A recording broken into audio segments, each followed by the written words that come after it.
Bueno, bueno. ¿Lista? ¿Ya? Buenas noches a todos y a todas. Bienvenidos a esta su fundación, Elena Poniatowska. Hoy vamos a hablar de la violencia contra las mujeres. En el marco del 25N, nunca y no debería haber ninguna mujer maltratada o maltratada. Sin más, los dejamos aquí con la presentadora.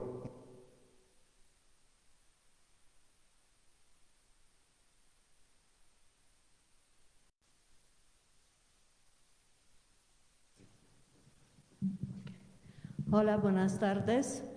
Y gracias a Felipe Aro de la Fundación Elena Poniatowska por estas palabras de bienvenida y a la Consultoría Solidaria, las otras organizaciones que han participado a la organización de este conversatorio. Este es el cuarto foro de una serie de 8. Después de los foros enfocados en desapariciones, en impunidad y derechos humanos, en la transición de un sistema militarista a una seguridad ciudadana, hoy nos toca hablar de violencia contra las mujeres. Y en este foro participa Celine González, investigadora senior de México Evalúa, Celine. Ana Gladys Vargas, directora general de Tech Palewi, ¿he dicho bien? Tech Palewi, AC, aquí está Ana Gladys.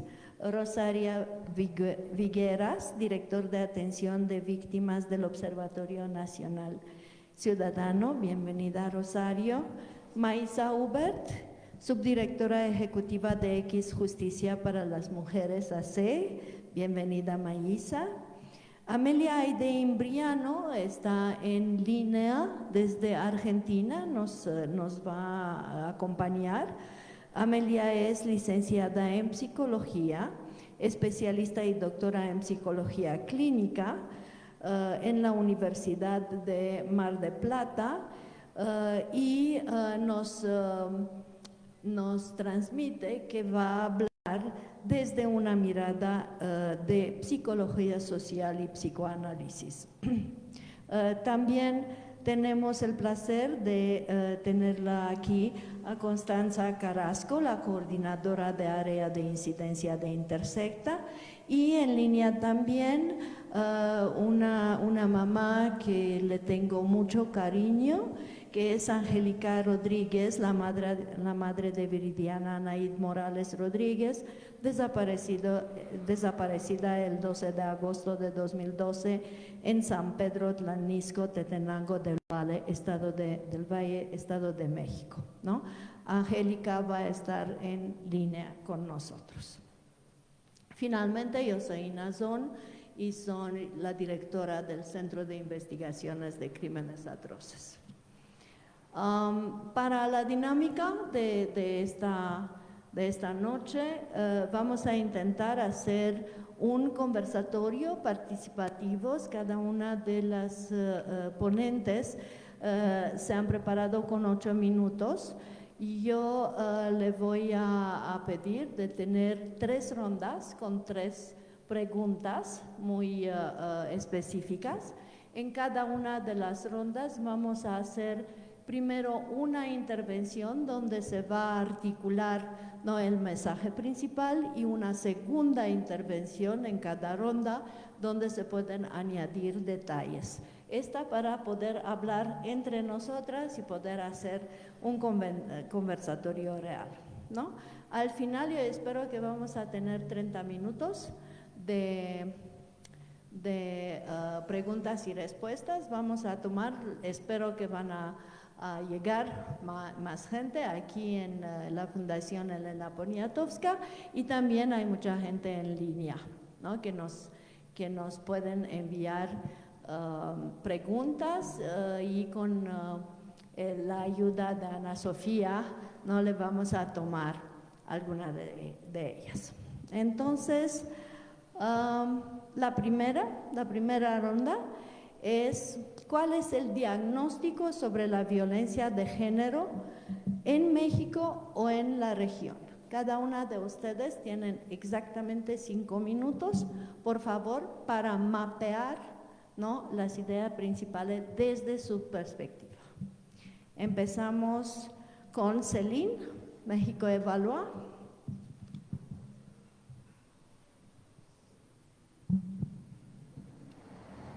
Bueno, muchas gracias por la invitación, Michael. Es un placer estar de nuevo aquí hablando sobre mi tema. He trabajado mucho estos temas y agradecerle a las compañeras poder compartir esta mesa y poder platicar y a lo mejor después hacer políticas de resistencia.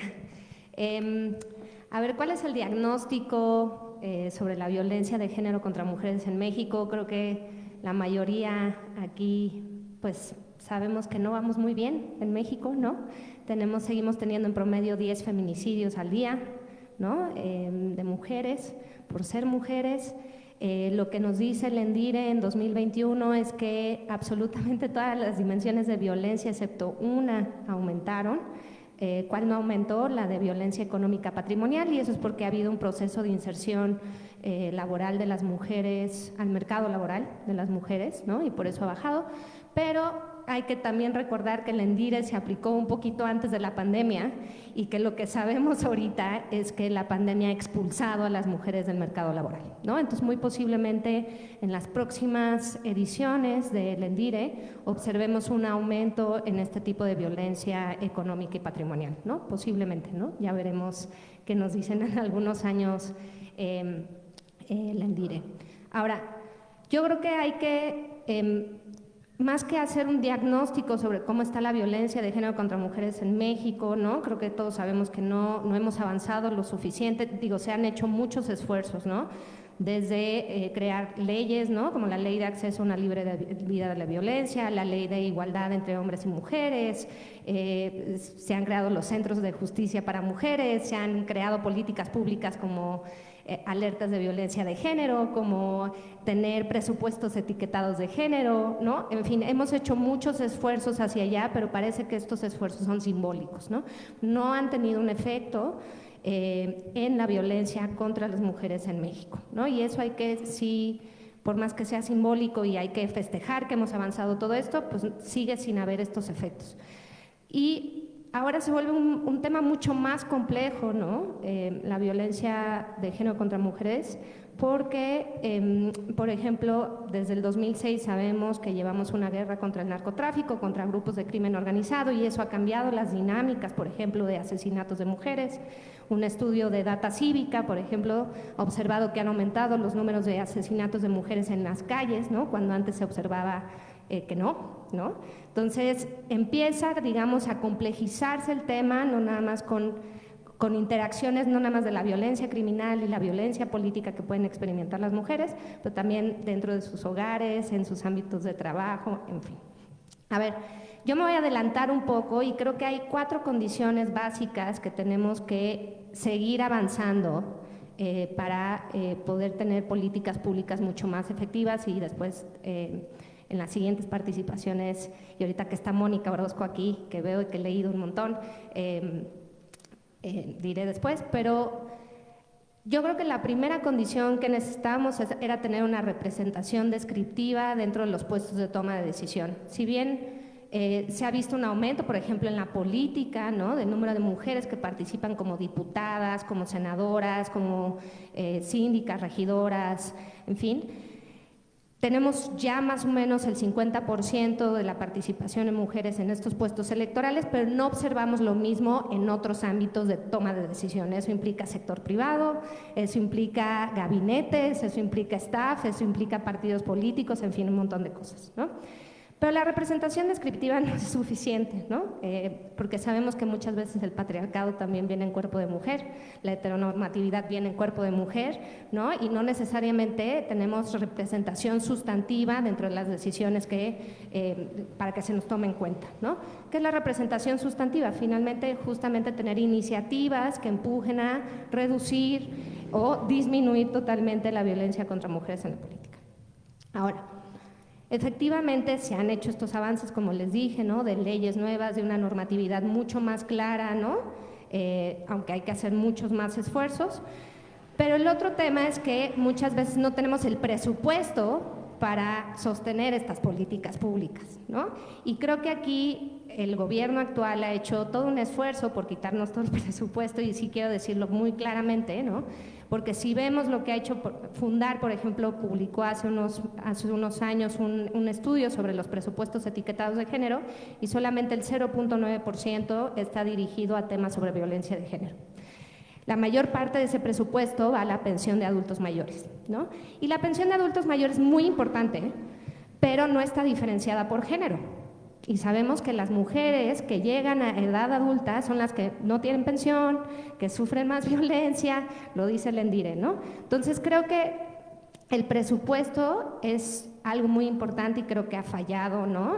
En este tema de la violencia contra mujeres. Ahora, lo otro que necesitamos es tener diagnósticos sobre esta violencia, ¿no?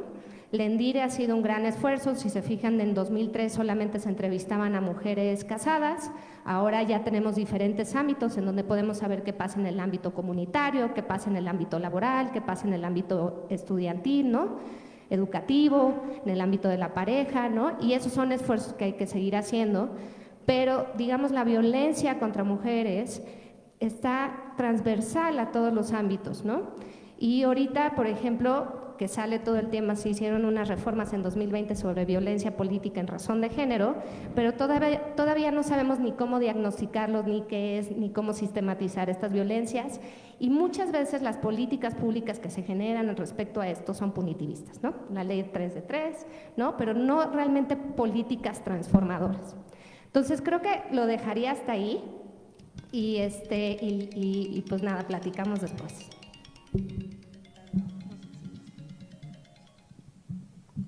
Disculpe, pero Celine ha terminado exactamente en el momento que se terminaron los 5 minutos. Muchas gracias, Celine. Entonces tenemos para esta parte 3 cosas muy importantes: 10 feminicidios al día, incremento de todos tipos de violencia y complejidad de los fenómenos de violencia contra mujeres en México, por razones que ya entendemos todos, ¿no? Ahorita le voy a pedir a Ana Gladys, ¿no? Si puede, también 5 minutos sobre violencia, ¿no? Y después vamos a pasar en las políticas.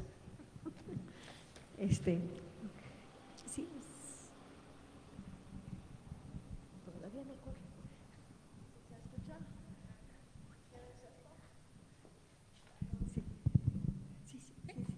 Se escucha, sí. Pero ¿me van a poner la presentación? ¿Me ponen la presentación? Sí.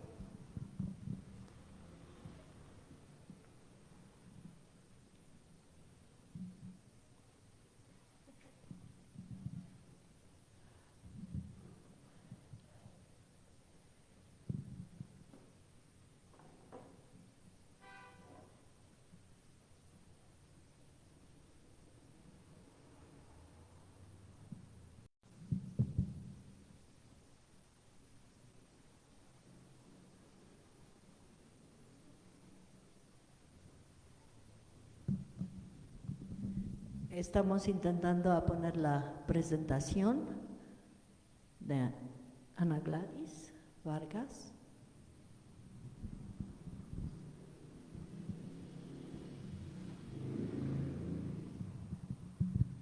Ok. Intentaré ceñirme a 5 minutos. Decidí analizar el fenómeno de la violencia de género desde un ámbito de salud pública,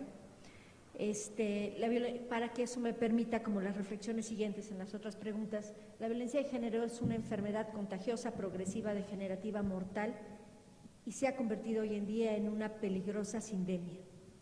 Y esto lo tenemos que entender para poder generar estrategias. ¿Por qué es la violencia de género? Es una enfermedad es una condición que causa daño y sufrimiento. La violencia causa daño y sufrimiento de género, causa graves daños y graves sufrimientos físicos, psicoemocionales a la víctima, al entorno familiar, social, a las estructuras institucionales, al país en su conjunto, ¿no? Es una de las problemáticas más crueles e inhumanas que podemos vivir en nuestro país. Pero además de ser una enfermedad, es una enfermedad contagiosa. Y esto es algo importante porque se tiene que atacar sabiendo el rápido contagio, lo fácil que se contagia la enfermedad. La violencia de género puede propagarse de una persona a otra rápidamente, sobre todo los niños la pueden contagiarse, los adolescentes, pero también los adultos. Se transmite de una persona a otra a través de la exposición a modelos de comportamiento violentos normalizados en el marco de un sistema patriarcal. Se transmiten actitudes, se transmiten creencias que sostienen la desigualdad de género, promueven un clima de intolerancia, de permisividad, de disposición al abuso de poder y a la violencia de género. Entonces, si entendemos que se contagia, entonces eso nos obliga a tener que atender rápidamente esos centros urbanos, esos centros poblacionales que están verdaderamente ya infectados por la violencia. La violencia no solo es contagiosa, sino es progresiva. ¿Qué quiere decir que es progresiva? Quiere decir que avanza. Entonces, una niña, una mujer que se está expuesta en su hogar a la violencia, después va a ser una persona que pueda tener más facilidad de estar expuesta a violencia en el noviazgo, en la relación de pareja, a diferentes formas de violencia en los diferentes ámbitos en donde se desarrolle, porque cada vez va generando una condición de mayor indefensión. Entonces, tenemos que entender que es progresiva, pero además de contagiosa y progresiva, es degenerativa. Quiere decir que va generando daños cada vez mayores. La violencia genera lesiones físicas de género, le genera lesiones físicas permanentes y discapacitantes, problemas muy graves de salud mental, trastorno de estrés postraumático, depresión, trastornos de angustia, adicciones, trastornos psicosomáticos, ideación suicida. Las mujeres que han sido víctimas de violencia tienen un mayor riesgo de desarrollar enfermedades asociadas a los altos niveles de estrés sostenido. Eso es algo muy importante. El estrés sostenido afecta órganos y sistemas del cuerpo. Entonces, hablamos de miastenia, hablamos de fibromialgias, hablamos de esclerosis, pero también hablamos hasta de cáncer. Hoy se sabe que por estrés se puede desarrollar cáncer de páncreas. Hablamos de un sinnúmero de enfermedades que se generan a partir del estrés sostenido que viven las mujeres y que no se asocian estas causas, ¿no? La violencia también, por supuesto, limita las oportunidades, el crecimiento en todos los ámbitos. Entonces, además de ser una enfermedad contagiosa, progresiva, degenerativa, es una enfermedad mortal, y lo sabemos. Entonces, genera lesiones graves por ahorcamiento, ahogamiento, quemaduras, envenenamiento, heridas de bala, abortos inseguros por suicidio. Hay alto índice de mujeres que se suicidan en torno a una condición de violencia, pero además el abandono cuando padecen una enfermedades graves y no hay las condiciones para que cuiden su salud, pues por supuesto que esto genera la muerte. Entonces hay una mayor hay una importante morbimortalidad asociada a la violencia. Pero además la violencia de género no solo es una epidemia, sino además es una pandemia fatal. Una epidemia quiere decir que se propaga rápidamente entre la población y afecta a un gran número de mujeres, pero es una pandemia porque esto mismo afecta en México, pero también en la gran mayoría de los países del mundo y regiones del mundo. ¿Qué es lo delicado? Que se ha convertido también en una sindemia. La sindemia es cuando se unen dos pandemias. La violencia en México y la violencia contra las mujeres se ha convertido en una peligrosa sindemia. Es decir, la violencia en nuestro país, la violencia que vivimos, también es contagiosa, progresiva, degenerativa y mortal. Hoy también es una epidemia de alta morbimortalidad. La violencia, ha tocado el ámbito familiar, comunitario, con heridas profundamente lacerantes, dice Carlos Cruz, habla de la epidemia de desaparición y homicidios que nos consume, y es cierto. Entonces, la violencia en nuestro país es una epidemia que se suma entonces a la epidemia de género y se convierte en una grave sindemia. ¿Qué quiere decir esto? Que entonces, para atender la violencia de género tenemos que comprender que es una sindemia y cuáles son los elementos que la unen a la violencia que estamos viviendo. Por supuesto, que las causas son diferentes, pero hay elementos, factores predisponentes y desencadenantes que son los mismos, así como que permiten su persistencia de ambos fenómenos. Si nosotros logramos entender esas partes en donde coinciden ambos fenómenos, podemos generar estrategias también mucho más pertinentes que nos permitan como ir dando pasos y avanzando en ambas problemáticas. Gracias Ana Gladys. Sobre cómo vamos a pensar en las políticas públicas y en las acciones contra sindemia, ¿no? En la siguiente ronda, pero ya la conversación se volvió muy interesante porque desde las estadísticas y de las mediciones cuantitativas de la complejidad en el contexto mexicano y latinoamericano, hemos pasado a la visión de salud pública, que es muy interesante, ¿no? en este debate, y ahorita vamos a pasar con Rosario Vigueras con la visión desde el Observatorio Nacional Ciudadano, desde la atención de víctimas. Muchísimas gracias a todos, a todas por la invitación y por las diferentes perspectivas que nos están dando. Es muy rico toda la información que se está brindando. Pues bueno, voy a iniciar un poco con lo del diagnóstico. Sé que a veces los números son un poco fríos y no siempre reflejan una realidad, es como una percepción térmica, ¿no? La percepción de inseguridad que estamos viviendo es mucho mayor a lo que reflejan las cifras. Pero voy a citar que en cuanto a violencia de género, que es uno de los mayores retos en materia de seguridad que tiene el país, en cuanto a tasa por cada 100,000 habitantes a nivel nacional, en el segundo trimestre de 2023 ha sido el trimestre con los mayores niveles de incidencia en materia de violencia familiar. Sabemos que la violencia familiar no es exclusivamente hacia la mujer, o sea, hablando por números de carpetas de investigación, no de víctimas, pero sí es el principal foco en donde se produce la violencia familiar. Estamos hablando que en este trimestre la tasa es de 58.72. En cuanto a trata de personas, obviamente nosotros sabemos que existen diversos fines, explotación laboral, explotación sexual, pero sabemos que también el principal enfoque que tenemos nosotros a la percepción que también estamos identificando es contra la mujer, y vemos que es una tasa en este trimestre, en el último trimestre del año, de 0.17, bueno, lo que llevamos del año. A su vez, la violencia familiar, y eso lo hemos estado viendo desde pandemia, ha establecido un incremento constante. Esto va, sí, ahorita estamos hablando de la percepción desde la pandemia 2019, pero realmente estamos viviendo un incremento desde 2015, que es el año inclusive en donde se están publicando estas cifras. Ojo, estas cifras son publicadas por el Secretariado Ejecutivo. Entonces, el observatorio hizo un análisis, los invitamos a ver su plataforma de datos que tenemos en la página del observatorio, para poder tener una gráfica más o menos de cómo se va reflejando esto de manera visual.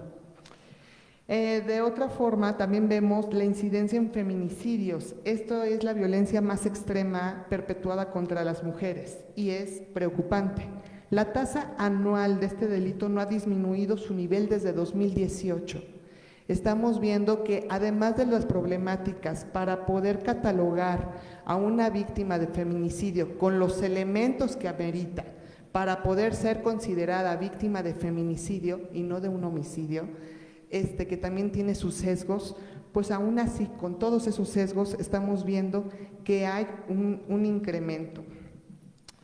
La violencia de naturaleza sexual, por decir las violaciones, es algo que nos tiene preocupados en el Observatorio Nacional Ciudadano, ya que en 2022 la tasa de los números de carpetas de investigación por cada 100,000 habitantes, como ya lo había citado, ha alcanzado los 17.75, representando un significativo aumento del 70.1% en comparación con el 2015, que reflejó el grado más bajo de delitos de índole sexual.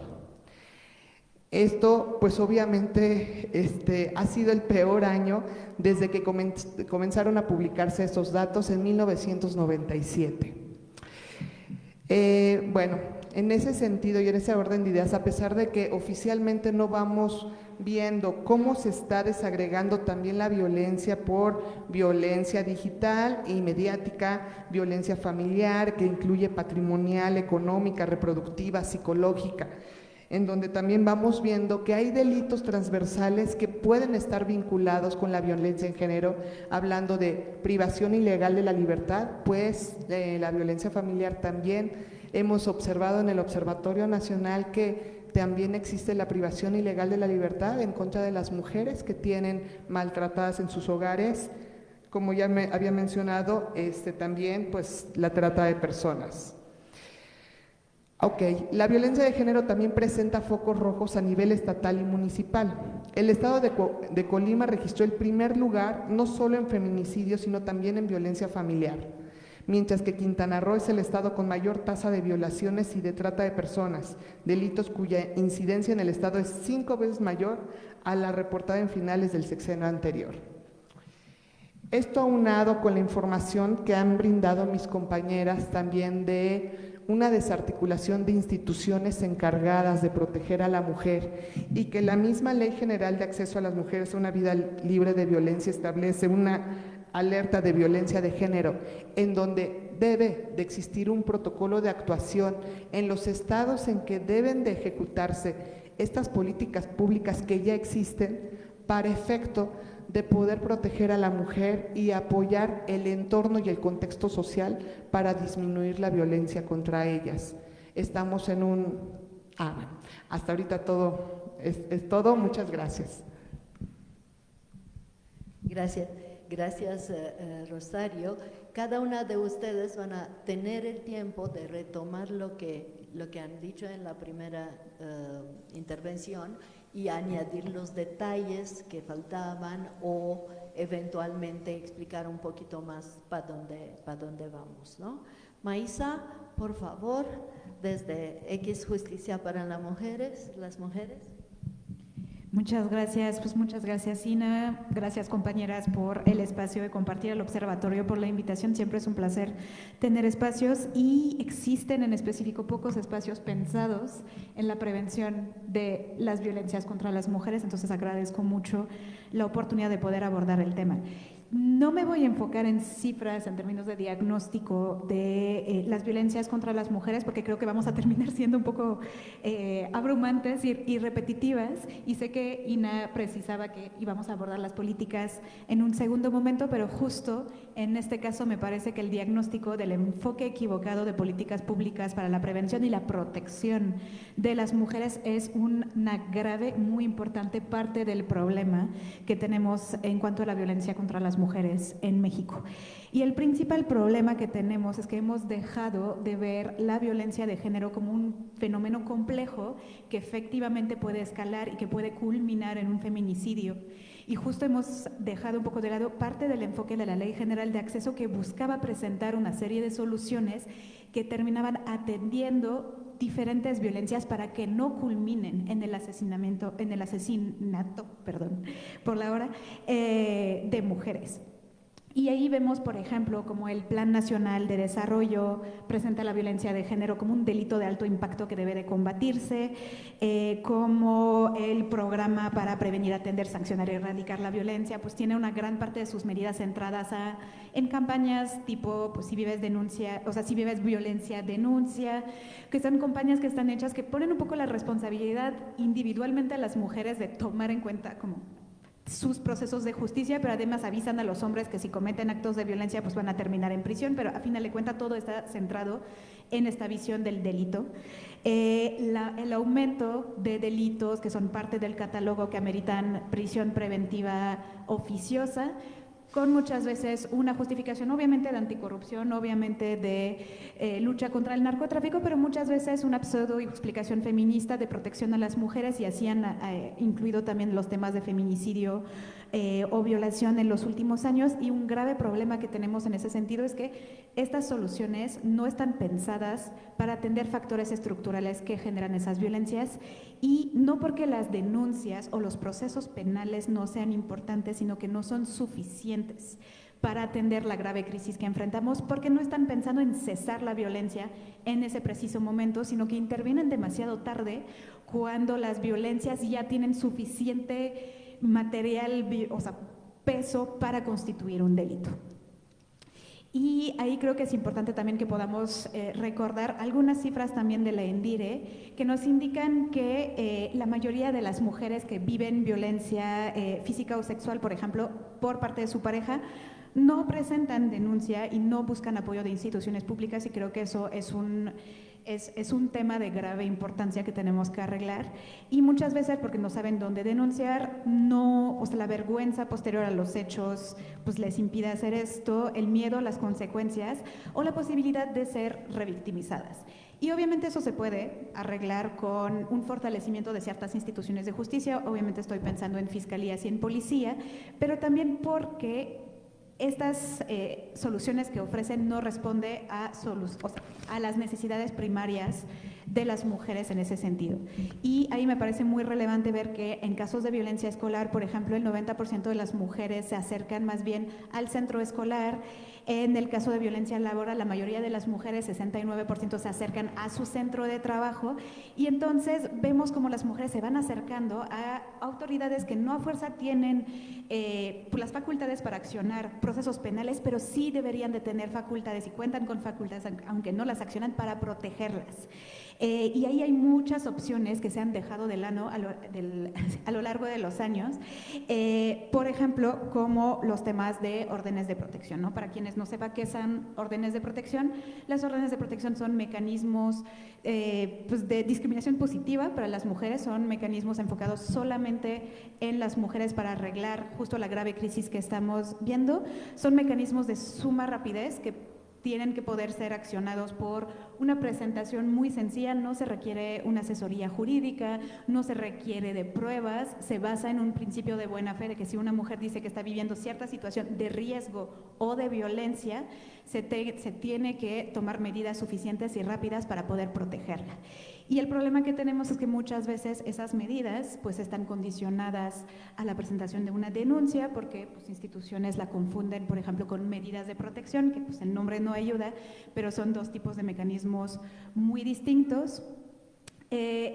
Hemos optado a lo largo de los años también por pues, soluciones automáticas, como la prisión preventiva oficiosa, que pues, por default termina de repente dando una falsa sensación de seguridad que no dura para las mujeres y que no tiene una perspectiva de reparación, una perspectiva transformativa.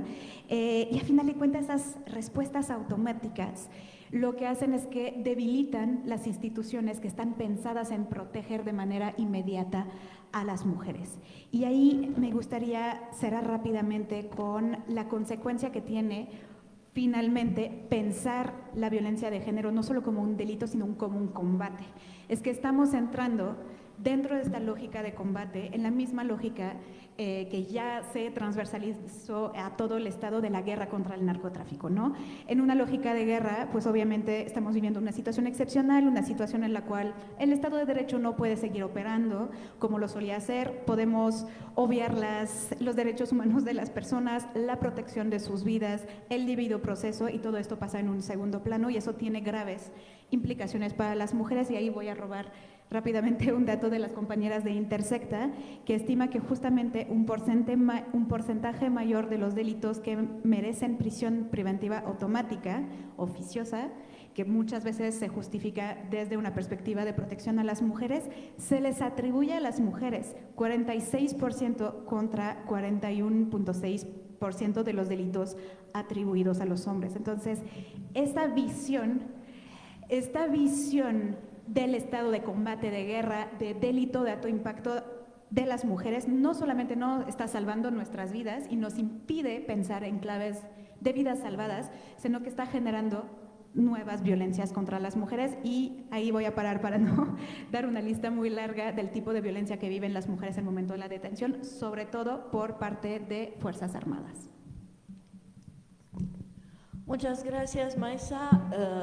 Hemos enriquecido la conversación desde los fenómenos locales y los incrementos por delitos a la necesidad de tener una visión fenomenológica, ¿no? de violencia de género. Y ahora pasamos, bienvenida Amelia, ¿no? desde Argentina, a la visión de la psicología social, para pensar un poquito en las raíces de todo esto con Amelia.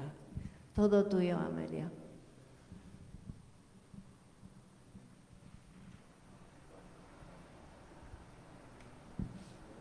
Hola. Hola Amelia, ¿te diste tu Hola, buenas tardes. No se escucha. Creo que no.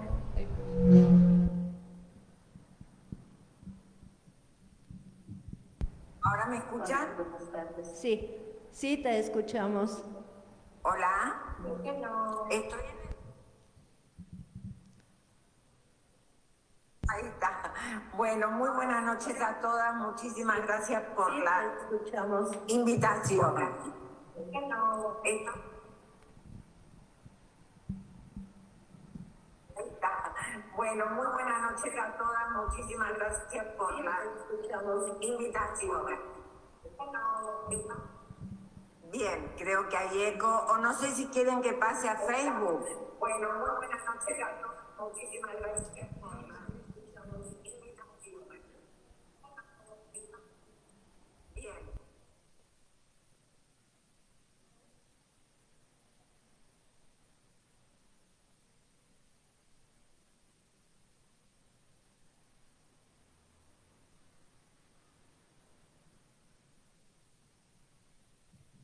Creo que sí, que lo he apagado. A ver. Tengo miedo de hacer macanas con la máquina. Ahora lo apago, ahí sí. Ahí está.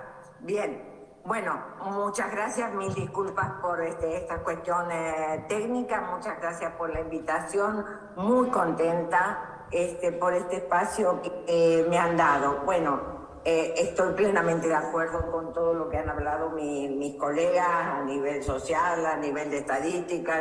Bueno, desde esta otra punta de los hispanoparlantes, le quiero decir que a nivel de feminicidios, el año pasado estábamos a un feminicidio cada 39 horas y ahora estamos este año, lo que va del año, bueno, ya se termina, a un feminicidio cada 29 horas. O sea que las cosas se están agravando.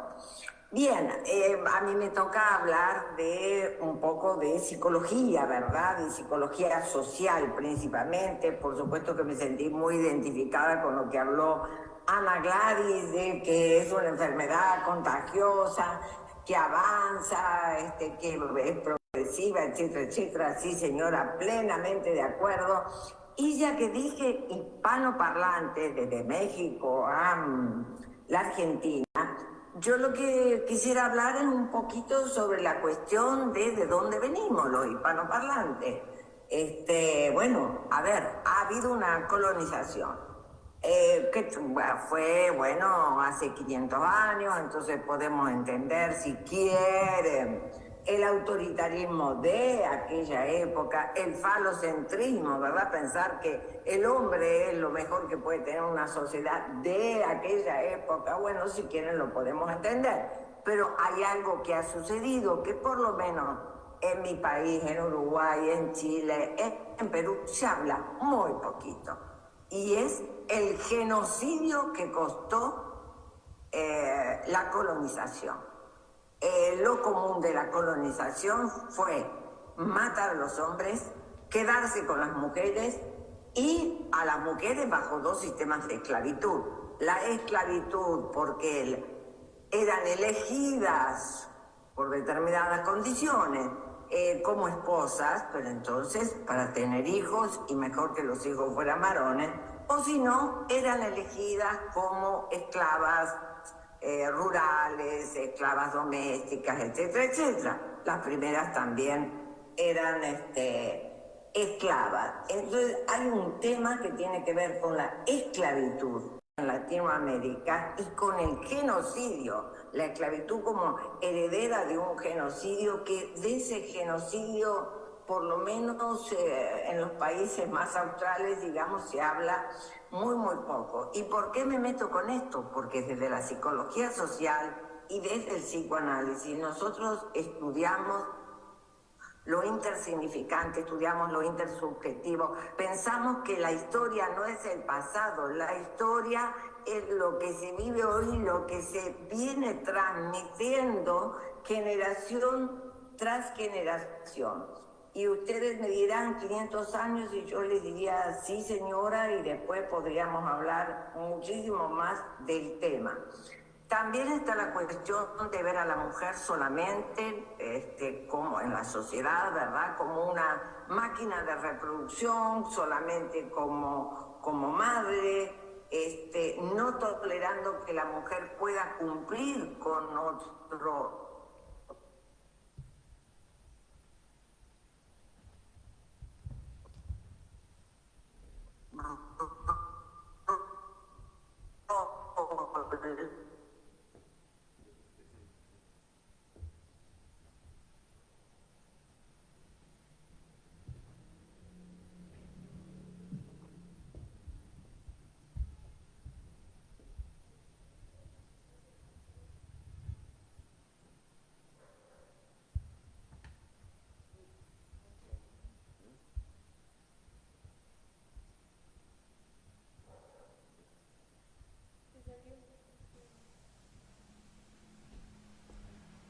Obviamente, todas las actividades vienen bien, pero entiendo que hay que realizar todo tipo de actividad sobre las niñas, sobre las maestras, sobre las empresarias, es decir, sobre las mujeres que tienen más permeabilidad para una educación y para entender esta cuestión de que bueno, el falocentrismo es algo que era 500 años atrás y no algo actual. Pero tenemos que producir algún cambio para que eso dentro de 30 o 50 años pueda tener alguna efectividad. Porque evidentemente que venimos totalmente equivocadas en cuanto a los medios. Se hacen cosas, pero estoy de acuerdo con mis colegas, Maisa, que habló recién, que lo que se hace, bueno, no da el resultado esperado.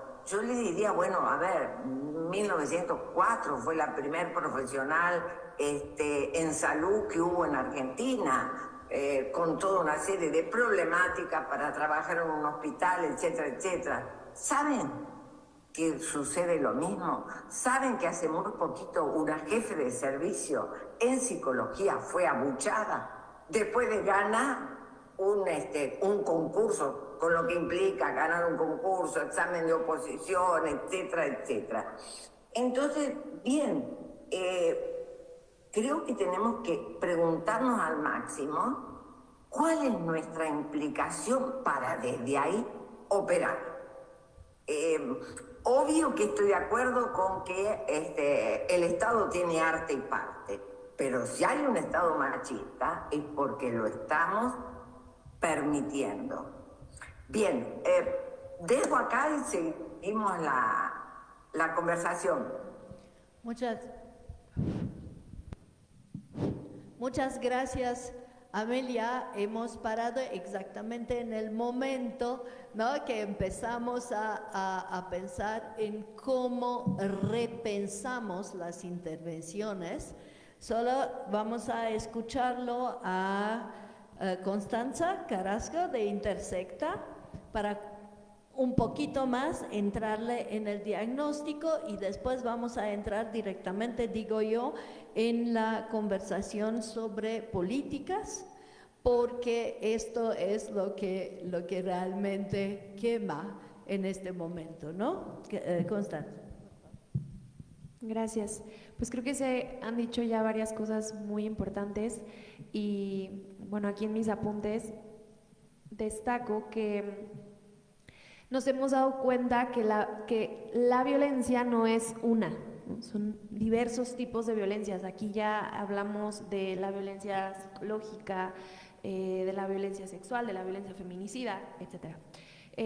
Desde Intersecta nos parece muy relevante tener siempre presente esa parte y esa idea de que la violencia en realidad son distintas manifestaciones, distintas expresiones de una violencia estructural y que se ejerce en distintos ámbitos, que yo diría realmente son todos los ámbitos, ¿no? Esas manifestaciones son diferenciadas y van cambiando de acuerdo a los espacios, pero nosotras nos hemos dado cuenta que en realidad pues tienen como una línea que las intersecta de alguna manera, y esto lo hemos encontrado sobre todo en nuestro trabajo con violencia relacionada con violencia en el mundo del trabajo, la violencia laboral, y justamente es parte de los hallazgos que queremos compartir en el diagnóstico que hacemos, porque creemos que aunque las violencias se dan en diversos ámbitos, los aprendizajes o los hallazgos relacionados con la violencia en el mundo laboral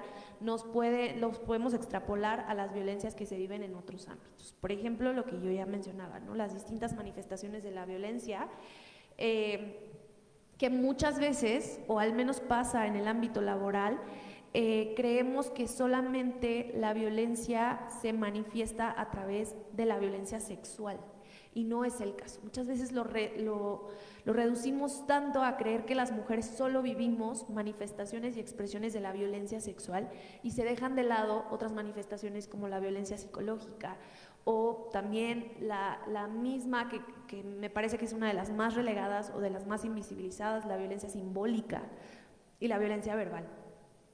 Entonces, reconocer este abanico de violencia nos lleva también a señalar que aunque hemos utilizado el término violencia de género para referirnos a todas esas violencias que vivimos las mujeres dentro de diversos espacios por el hecho de ser mujeres y que nos afectan de manera diferenciada, también es bien importante para nosotras reconocer que las mujeres no solo vivimos violencia de género, ¿no? Que también vivimos violencias capacitistas, violencias LGBT-fóbicas, transfóbicas, racistas, edadistas, y que si bien se intersectan con el género y que se entrelazan con ese factor, a veces la violencia LGBT-fóbica actúa como el motivo principal, ¿no? Sí, hay un trasfondo de género, pero también la violencia racista afecta a las mujeres y a veces no está relacionado directamente con la condición de ser mujer, sino con pertenecer a algún pueblo o comunidad indígena, por ejemplo. ¿Qué significa esto? A nosotras nos ha llamado mucho la atención que en el mundo laboral las soluciones se están enfocando a generar protocolos, generar herramientas y metodologías destinadas a únicamente solucionar, entre comillas, la violencia sexual, ¿no? Pero eso nos hemos dado cuenta que es insuficiente para abarcar las diferentes experiencias que las mujeres viven en general, ya no hablemos de todas las personas, ¿no? Ahora creo que con Maisa tenemos algunas similitudes en lo que hemos diagnosticado, porque también a nosotras nos parece que actualmente en México la visión está muy enfocada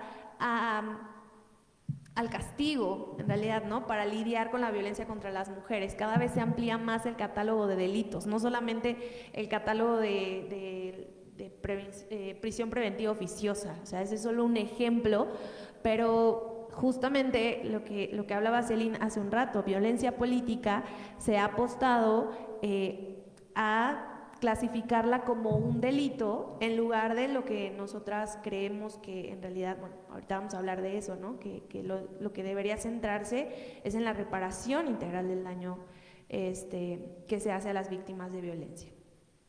No voy a meterme en cifras porque creo que ya abrumamos un poco en ese sentido, pero hay una brecha inmensa entre los delitos que ocurren y los que llegan a las fiscalías. En ese sentido, está demostrado que ampliar el catálogo de delitos no es una solución, no es la solución, porque convertir en delito todo aspecto de la violencia, o sea, la violencia psicológica, delito, la violencia simbólica, delito, nos deja sin alternativas para la prevención y lo que ya adelantaba, la reparación del daño a las víctimas, porque ¿qué es lo que sucede? Lleva la atención a las sanciones y a la persona agresora, en lugar de llevar la atención a las mujeres que están sobreviviendo a la violencia.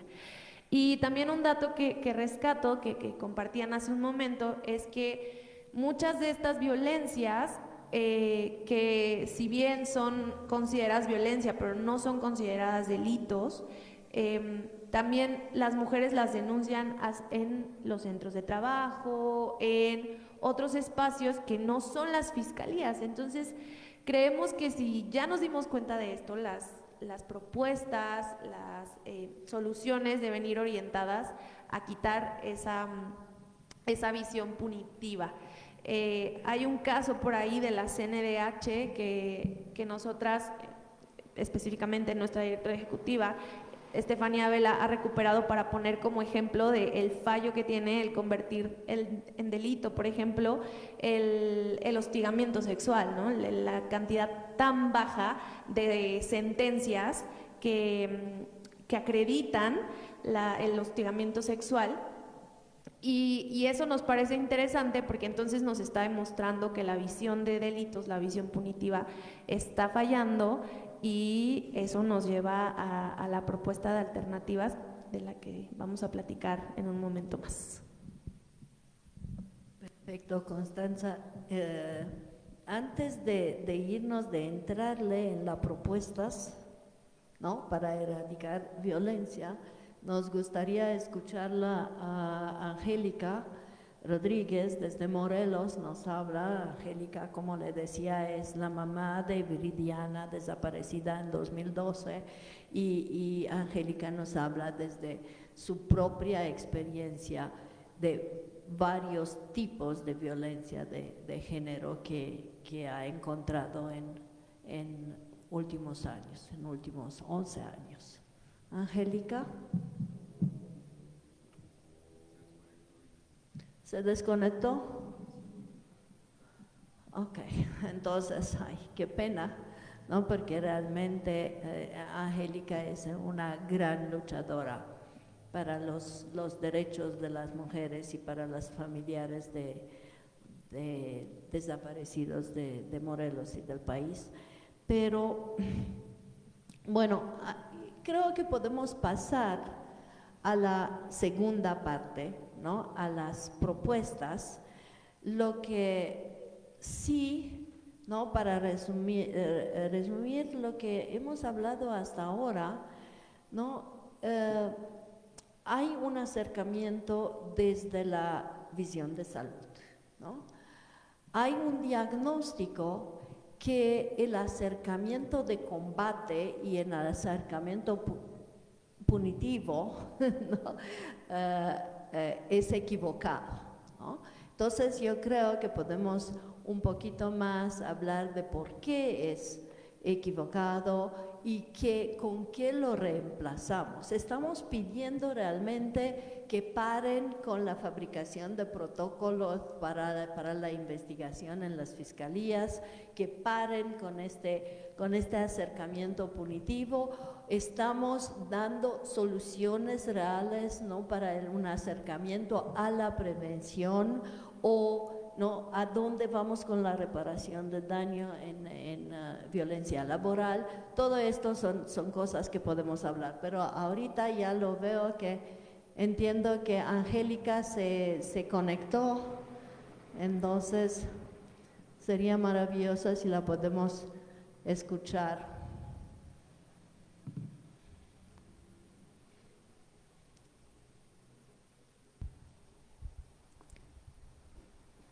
Aún te estamos viendo a ti, Amelia.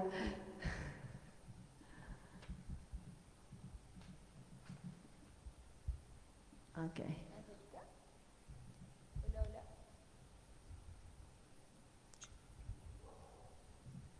Hola, hola. Hola. Hola, Angélica. Te escuchamos.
Aquí estoy. Solo que no puedo escucharlas, pero si ustedes me escuchan, yo... Te escuchamos, Angélica.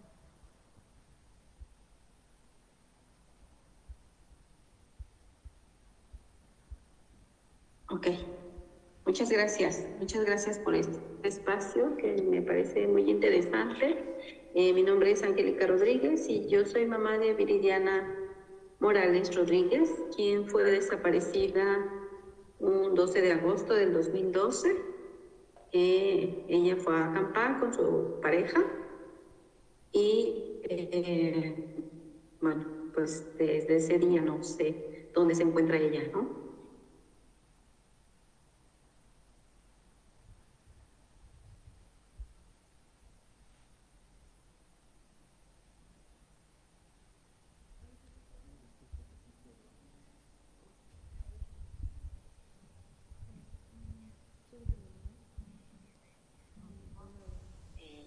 De diferente tipo porque siendo mujer nos correspondían otro tipo de labores en casa y a los hombres pues no les correspondía nada de limpieza, ni aseo, ni cosas de la cocina, ¿no? Desde ahí vamos viendo que hay una violencia ya generalizada y aceptada por la sociedad, ¿no? Y yo quisiera decirle, bueno, pues que las violencias son muchas, la desaparición es otro tipo de violencia que raya en, ya es un delito y que ya es un delito de lesa humanidad, ¿no? Y que las mujeres, tanto las mujeres que son las víctimas directas, como en este caso mi hija y como muchas mujeres en este país que han desaparecido, son víctimas directas de esta violencia, pero también las personas que estamos buscando, o la familia que estamos buscando, que en su mayoría en este país estamos hablando de que somos también el 90% mujeres las que estamos buscando a nuestros seres queridos, llámense hijas, hijos, tu ser querido que está desaparecido, ¿no? El 90% de las mujeres que estamos saliendo a las calles a buscar somos mujeres y también vivimos violencia en todos los ámbitos, ¿no?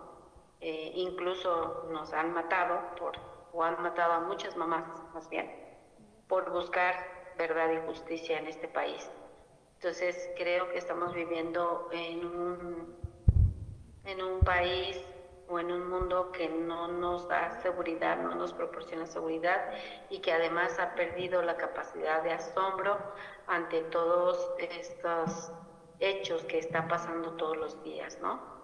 El hecho de que asesinen a las madres, una por buscar y porque además somos mujeres, porque eso se ha visto que hay pocos hombres buscando, pero no son tan violentados como nosotras.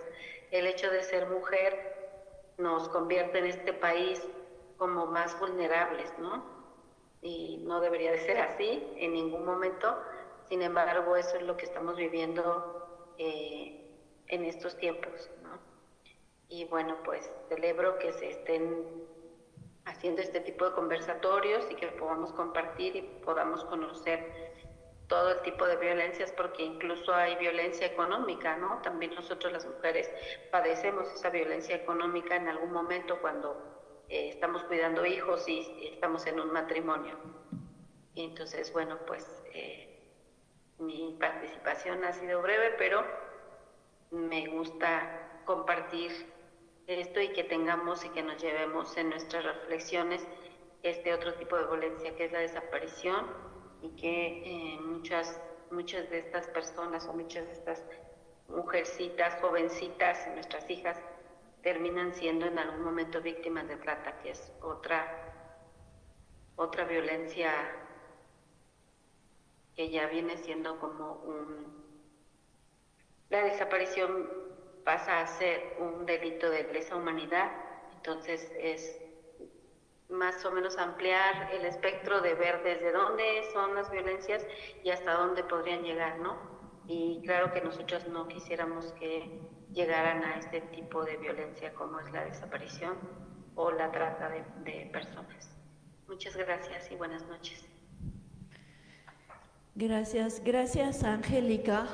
Creo que Angélica trae un punto de vista muy importante, que es el tipo especial de violencia contra las mujeres buscadoras, ¿no? Las mujeres buscadoras ya entran en un grupo muy especial, digo yo, que están transversalizando todas las áreas, ¿no? Desde lo penal, desde lo civil, desde lo familiar, hasta, ¿no?, reparación de daño, y hay como una necesidad, creo yo, de enfocarnos, que el movimiento feminista y en particular en México, donde se da este fenómeno, ¿no?, de crecimiento del grupo de mujeres buscadoras, sería maravilloso, ¿no?, si podríamos reflexionar en un momento, ¿no?, sobre los tipos de violencia que ellas enfrentan y las posibles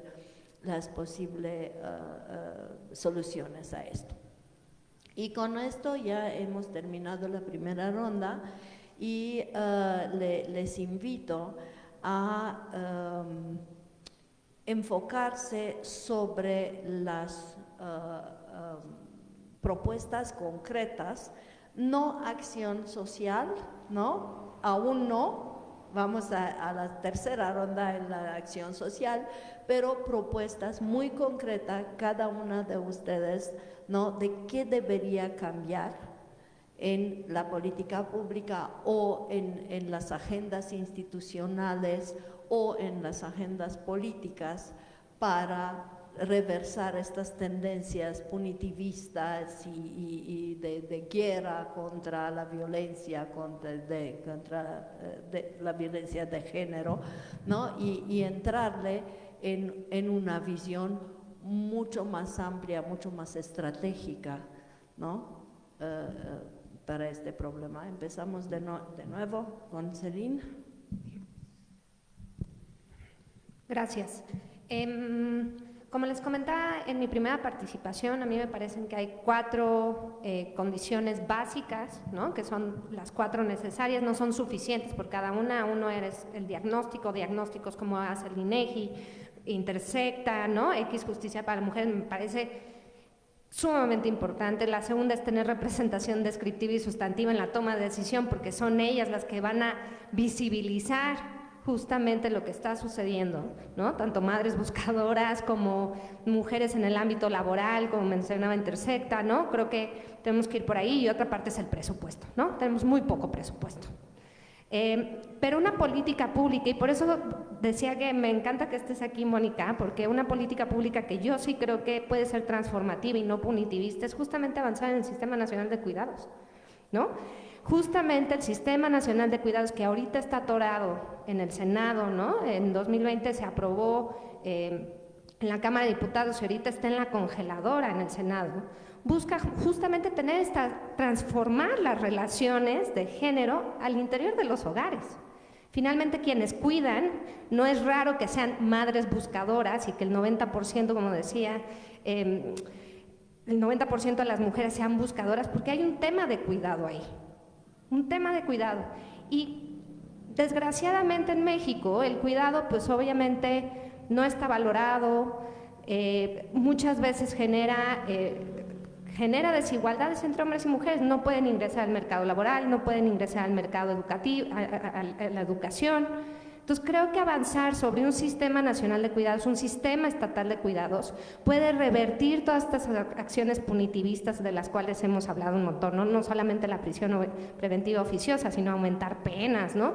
No funciona, no está funcionando. Entonces yo creo que sí tenemos que salirnos de esta caja del punitivismo y pensar de manera mucho más estratégica y transformativa. Y para mí algo primordial es justamente cambiar estas relaciones desiguales dentro de los hogares. Irene Cacique en algún momento inició algunos estudios sobre cómo mejorar las relaciones dentro de los hogares puede disminuir violencia contra las mujeres. Y encontró en alguno de sus estudios del CRIM UNAM que tener relaciones mucho más igualitarias en el cuidado puede tener una menor probabilidad de experimentar violencia para las mujeres. Entonces creo que deberíamos irnos más hacia allá, enfocar nuestros esfuerzos a avanzar este tema del Sistema Nacional de Cuidados que sigue atorado en el Senado. Muchas gracias, Ana Gladys. Bueno, pues yo decidí hablar de pandemia y de epidemia porque creo que cuando hay interés se movilizan recursos, como pasó con el COVID, ¿no? Entonces, bueno, pues a ver si así, ¿no? Sabemos que se han cerrado programas, se han quitado fondos, se han perseguido a las organizaciones de la sociedad civil. Sin embargo, seguimos aquí generando alternativas. Entonces, bueno, pues ¿qué es lo que pasó cuando hay interés? Pues por supuesto que con el COVID se generaron vacunas, se trajeron estrategias internacionales, vacunas del extranjero, ¿no? Se generaron alianzas, se fortalecieron hospitales, se priorizó la problemática y bueno, pues eso esperamos que, o sea, lo que necesitamos es que se le dé la prioridad a este gravísimo problema, ¿no? Es importante, bueno, comentar, Marisa decía que en pocos foros se habla de prevención, es cierto, es el primero, tengo 25 años dentro de la sociedad civil y nunca había participado en un foro de prevención, me parece una atinadísimo elemento, decisión, muchas felicidades.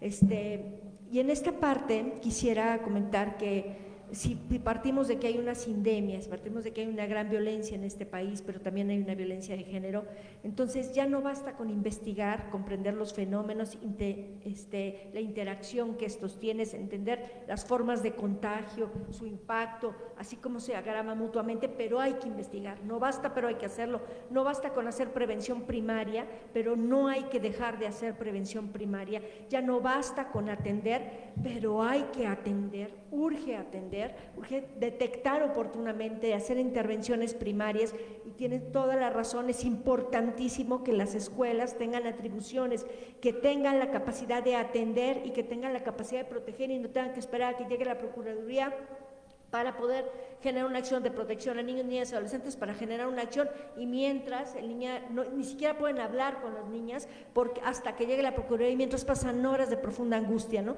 Entonces ya no basta con empoderar, pero tenemos que seguir empoderando a niñas y niños, a jóvenes, a adultas, adultos, hay que seguir empoderando para poder generar otras formas de relación más saludables. Por supuesto que hay que sumar a todos los sectores. La única alternativa es que desde las escuelas se generen estrategias, desde los sistemas de protección a la niñez se generen estrategias, de la Secretaría de Salud, desde la Secretaría del Trabajo y después les platicamos estrategias que estamos implementando ahorita, nos cierran las puertas en unas partes y nos las abrimos en otras dentro de las empresas. Gracias, Ina, trataré de ser breve. Bueno, en cuanto a las políticas públicas, pues primero quisiera iniciar con ampliar en sectores educativo, salud y empresarial la detección temprana y prevención de delitos de género. Creo yo que estas políticas públicas no han incluido estos sectores que son tan importantes para poder establecer códigos al interior de empresas, en las escuelas, como bien mencionaba Gladys, y que es tan importante para la detección temprana y el apoyo de niñas, de niños y de mujeres también, que sean las madres o personas que sean que estén en los servicios de salud y en las empresas. Esto principalmente se da en muchas empresas que son de índole transnacional o que son extranjeras. ¿Por qué no incluirlas también en las políticas públicas de nuestro país? Otra cuestión, y que por experiencia verdaderamente es un caso trágico, es la empatía y la sensibilización de los primeros respondientes. A pesar de que se maneja mucho la capacitación en servidores públicos, en el tema de la policía que se encuentra de proximidad, no cuenta con conocimientos de protocolos de actuación, sobre todo de cadena de custodia, para casos de feminicidios, de homicidios, de violencia familiar, inclusive aunque se tengan medidas de protección, Código Águila aquí en la Ciudad de México, diversos mecanismos de protección, la policía no sabe cómo reaccionar y no tiene el tacto, ni siquiera el conocimiento de estos protocolos de actuación, y por eso es que se caen tantos casos. Otra situación que el Estado es responsable es la reparación integral del daño, no reparación del daño, la reparación integral, y esto tomando en cuenta el principio de no repetición.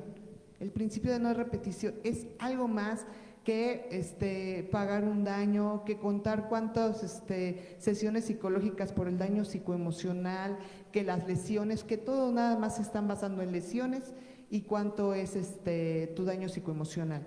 Es un principio de satisfacción, de no repetición, de también hacer sentir a las víctimas que se encuentran protegidas.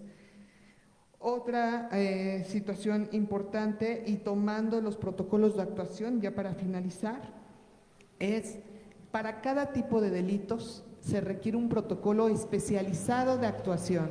Desde la búsqueda de una persona desaparecida, que existe un protocolo, pero que no se ha implementado a la letra y que no se ha tomado en cuenta la perspectiva de género, también tomamos en cuenta en cuanto a qué hacer en casos de violencia familiar, de violencia sexual y sobre todo ante la violencia institucional, porque hay que preparar a las víctimas para poder sobrevivir al proceso que no solamente es de lo que han sido afectadas, sino de lo que van a ser afectadas durante el proceso jurídico que van a estar siguiendo. Gracias. Gracias, Rosario. Maísa. Bueno, creo que es una pregunta importantísima, y para nosotras hay como dos temas que tienen que ser centrales en términos de políticas contra la violencia. La primera son políticas de prevención y protección, y el otro es un asunto de justicia. En temas de protección, creo que un eje muy importante es rescatar políticas existentes que tienen potencia y que ya hemos dado por abandonadas porque no responden a la lógica punitiva, por ejemplo, las órdenes de protección. Las órdenes de protección, creo que el primer tema que necesitamos es volver a difundirlas, volver a hacer presente que esa oportunidad existe para las mujeres. Muy pocas mujeres saben que pueden solicitarlas, a qué tipo de autoridades pueden solicitarlas, pero muchas veces las autoridades no saben que cuentan con la facultad de dictar órdenes de protección. Es especialmente cierto para los poderes judiciales, por ejemplo. El segundo tema es tratar de dar a esas órdenes de protección una perspectiva interseccional. Que sería muy interesante empezar a pensar más allá de las respuestas automáticas que nos da un poco la ley de acceso, a qué se puede parecer una orden de protección en casos de violencia digital, ¿no? ¿A qué se parece una orden de protección para casos de violencia donde está involucrada una mujer que tiene discapacidad motriz? Por ejemplo, donde nos mencionaban algunas compañeras que el hecho de mover objeto, de crear obstáculos dentro de tu propio hogar o de tu espacio de trabajo puede constituir un tipo de violencia. ¿A qué se parece una orden de protección en un espacio laboral? Necesitamos ser muy creativas con los tipos de violencias que se están viviendo las mujeres, porque las mujeres somos muchas y las necesidades tienen que ser flexibles. Necesitamos mejores mecanismos de seguimiento y coordinación interinstitucionales que estén basadas en la medición de riesgo, homogeneizar esos registros de riesgo, y ahí una muy buena práctica, por ejemplo, es lo que se está haciendo en la Ciudad de México desde la Secretaría de las Mujeres, donde tienen un sistema de tamizaje que incluye varios niveles de riesgo. El último riesgo es el riesgo de violencia feminicida, pero lo que van haciendo cuando una mujer empieza a acercarse a ciertas instituciones es que van midiendo si va bajando el nivel de riesgo y si salen de este nivel de riesgo feminicida. Ese es un tipo de medida que está pensada en claves de vidas salvadas. Me parece que es un gran acierto y que pocas veces estamos pensando de esta manera. Y finalmente fortalecer las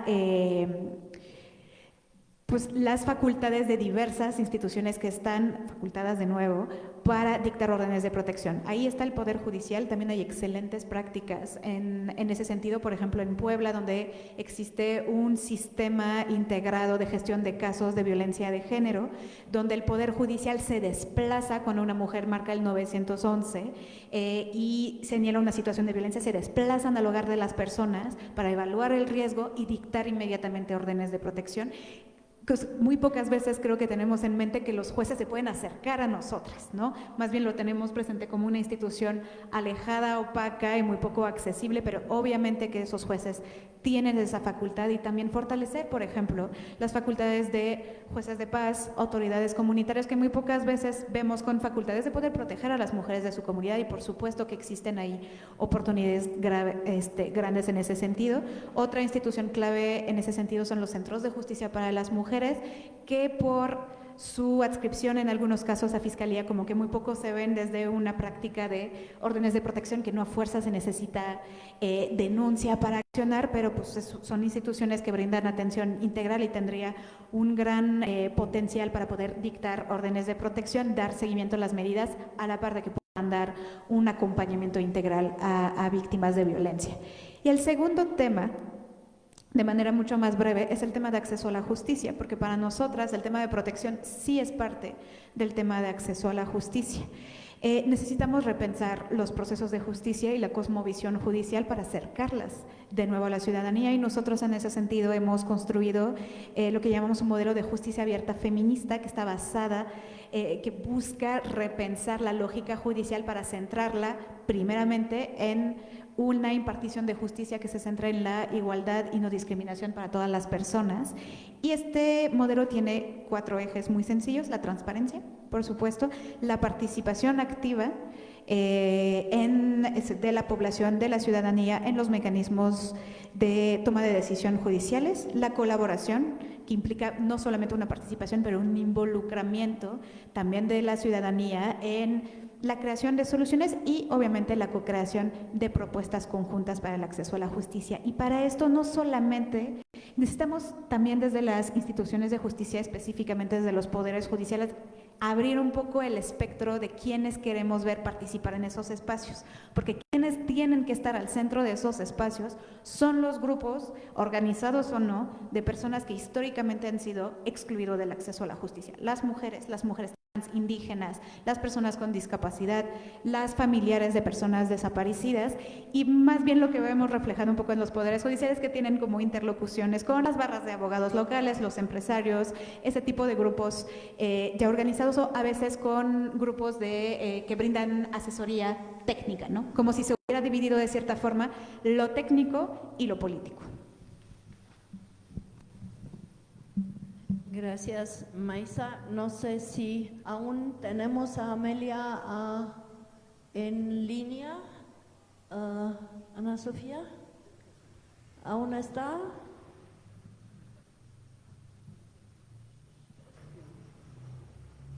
¿No?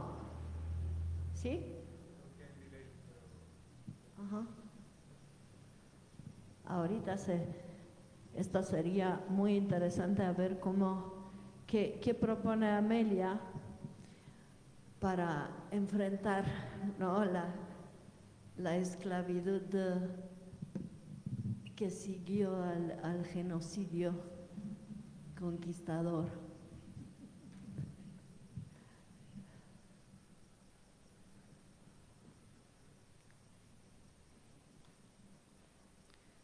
Pero claramente, Maisa. Voy a ser absolutamente concreta. Con Maisa en este momento coincido plenamente. Bueno, yo voy a orientar para 2 puntas. Por un lado, señores, presupuesto. Sin presupuesto no se puede hacer nada. Y por lo menos en esta parte austral de Latinoamérica, pues de presupuesto para estos temas mínimo, absolutamente mínimo, cada vez menos. Por el otro lado, yo hablaría de movimiento de unión de mujeres. De unión de mujeres para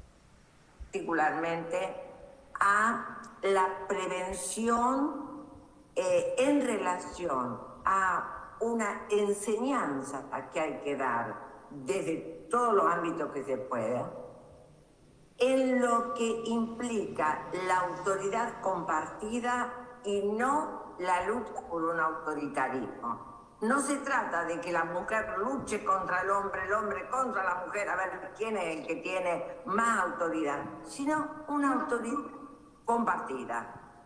Creo que eso es algo muy importante para trabajar en una prevención de la problemática.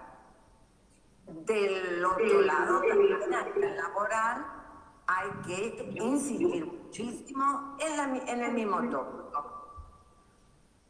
Nada más.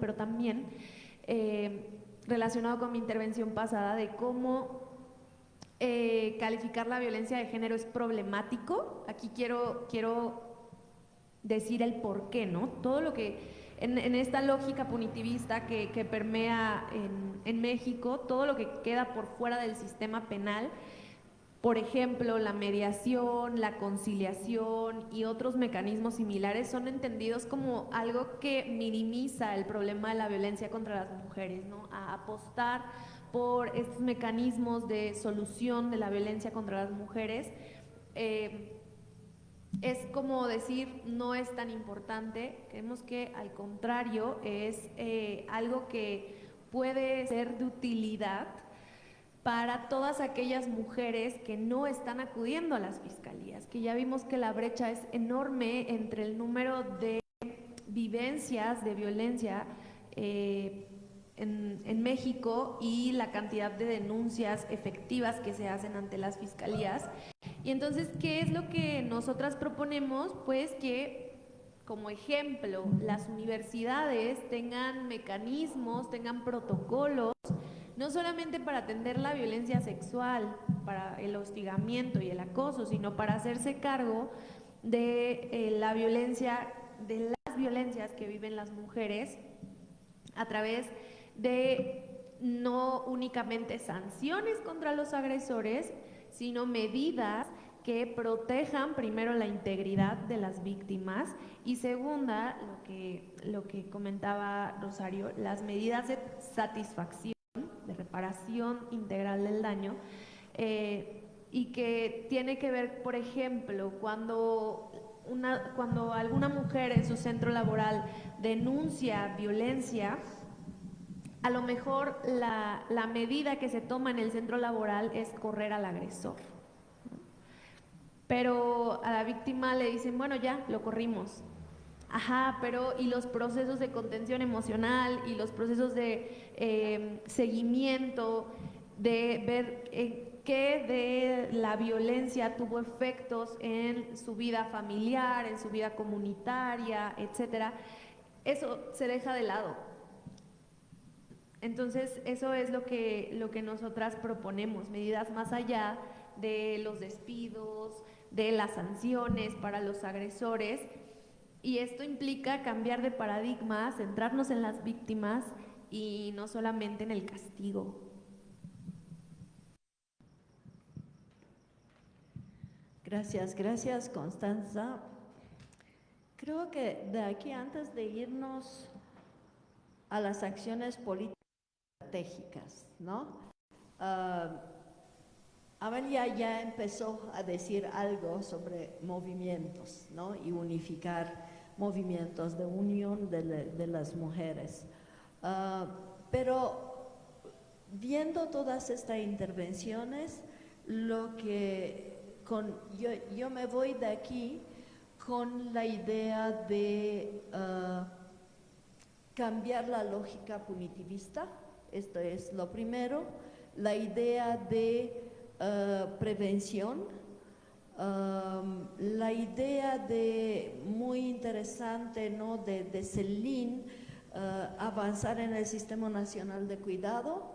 Esto creo, y Yo recuerdo en un momento, mi primera salida en un país nórdico, en Suecia, cuando lo que me sorprendió extraordinariamente es un grupo de mujeres en la política sueca que me explicaron que en Suecia, y esto era hace 25 años, no es de ahora, que en Suecia, en el momento que un hombre no está cumpliendo con sus obligaciones de pensión alimentaria, el Estado asume la responsabilidad de proteger los derechos de la